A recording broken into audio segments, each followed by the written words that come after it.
Joining us also now to react to the president's Oval Office address to the country tonight, South Carolina Senator Lindsey Graham. Senator Graham, you've been around Congress a bit of time, and both in 2006, you were around when the Secure Fence Act was passed to build 700 miles of wall, which never happened. In 2013, they allocated $46 billion for border security, $8 billion to build and repair and reinforce barriers at the border.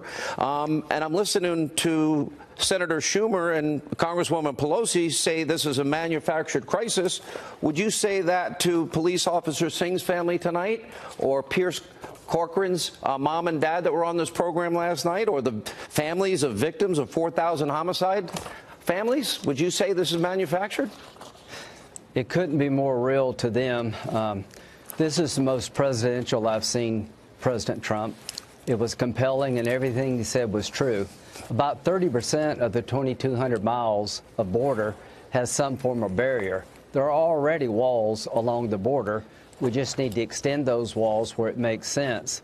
The one thing we have in common as a member of the Senate, Speaker of the House, Minority Leader of the Senate, and President of the United States, we have a bunch of people guarding us with guns. It's pretty hard to get in the Capitol, really hard to get in the White House. All the president is saying is, I'd like to provide more security to the American people.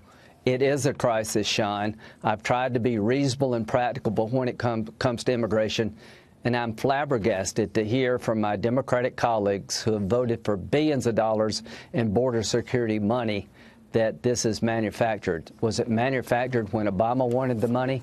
No. Why didn't you give the money to Obama and Bush if it was a manufactured crisis?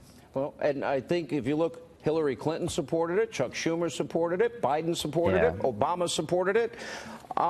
We have had in the last 2 weeks really high-profile incidences. One is Officer Singh, and the other is this young man. His parents were on the show last night. Pierce Corcoran died, illegal immigrant, killed him in a drunk driving accident.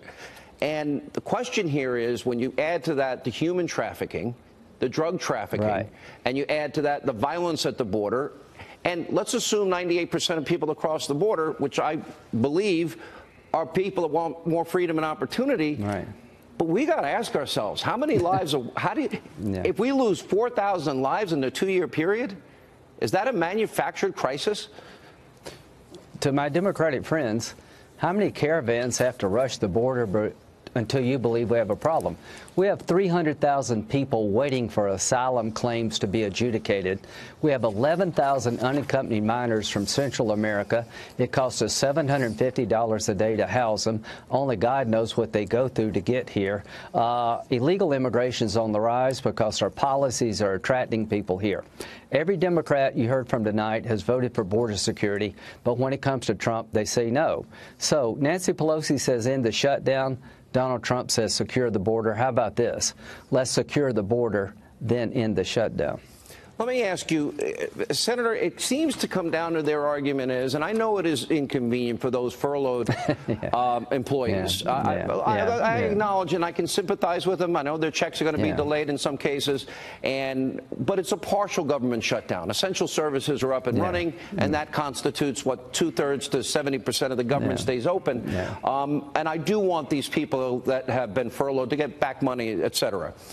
But the point is, if the president doesn't take the stand here fully, do you see any other path that he can use that he will get the money to stop the crimes from happening on our southern border, the drug trafficking, human trafficking, some criminal elements that want to cross over our border? I've been dealing with this since 2006. This is the best chance I've seen to get a deal. The president made a compelling case tonight for more border security, and I think he is right to ask for more money to secure our border. As to the government employees, I'm sorry you're in the middle of this mess, but you'll get your back pay. You're going to be fully compensated. Miss Singh is not going to get her husband back. To all those people who have lost loved ones from illegal immigration, your loved ones are not coming back. So I'm bound and determined to see this thing through. There should be a deal where we secure the border, give the president the wall money he needs, and try to fix other problems like TPS reform and maybe do something for the DACA population. There's a deal to be had here, but it's hard to get a deal when people you're dealing with call you a racist because you want a border security wall, give you $1 and say that's enough, accuse Border Patrol agents of gassing children when mobs run toward our border. We're dealing with pretty radical people here, and we're never going to get a deal until the radicals are set to the side and we get reasonable people to deal with. You know, especially considering that it was supported by Democrats in the past, you're making a good point here.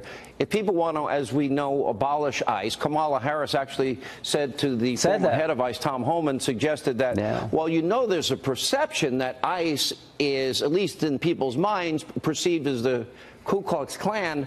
Right.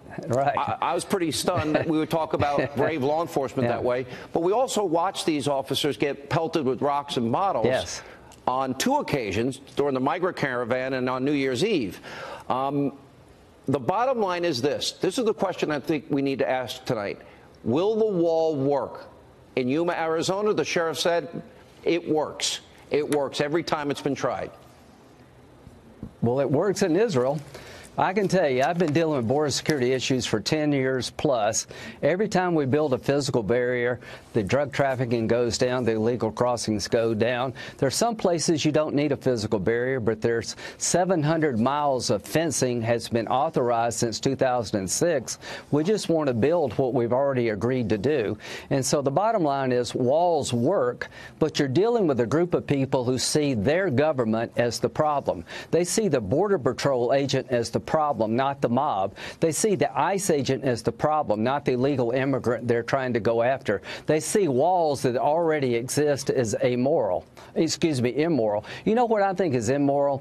Is to accuse people of trying to defend the nation honestly and working hard and putting their lives at risk of being the problem and not the coyote, not the drug dealer, not the terrorist. So if Democrats want to fight, they're going to get one. If they want to solve the problem, we'll do that too. It seems and I want to know where your fellow Republican senators stand here, because if the argument of the Democrats is this is a manufactured crisis, well, that goes against the number of homicides in that 2-year period and sex offenses that have taken place in that 2-year period and violent acts against Americans in that 2-year period, then the drug and the human trafficking. The question is here, we're talking about, on the one hand, we're going to have some people that work for our government that are inconvenienced. I am sympathetic to that. I'm sorry about that. Yes, me too. But I'm also sympathetic to the parents that were on this program last night. I'm sympathetic to the 5-month-old little boy of a police officer in California that will never see his father for the rest of his life. And I'm sympathetic to the victims of crime. Are your fellow Republicans willing to say life and death is more important than a delayed paycheck and inconvenience? I hope Republicans will remember, like most Democrats, you voted for $25 billion for border security funding in February of 2018. If it's a manufactured crisis, Senator Schumer, Speaker Pelosi, why did you vote for a border security package less than a year ago that had $25 billion for border security, including wall money? To my Republican colleagues, this is the best chance we'll ever have to help President Trump get border wall funding, steel barrier funding, and at the same time fix the loopholes. The only way we lose is to give in. If we'll stand firm, put deals on the table that make sense, we will win this on behalf of the American people. But if we undercut the president, that's the end of his presidency and the end of our party, and we deserve to be punished if we give in now. In other words, as long as it takes, you believe you and your fellow senators are willing to stay and fight to stop drugs, human trafficking, and criminal activity from the small percentage of people that cross our border because it's unsafe and not secured. Before the end of this week, I intend to put legislation together that has wall funding like the president has requested and argue that we voted for the same thing in the past before he was president. I intend to put legal reforms on the table that we've all voted for. I intend to help the TPS population. About 400,000 people are going to lose their legal status. And I'm willing to entertain legal status for the DREAM Act population that we've all voted for. So what am I going to do? I'm going to take bills we've all voted for and see if they can be voted for under Trump. The problem is not the policy. The problem is that my Democratic friends don't acknowledge that President Trump won. That's the problem.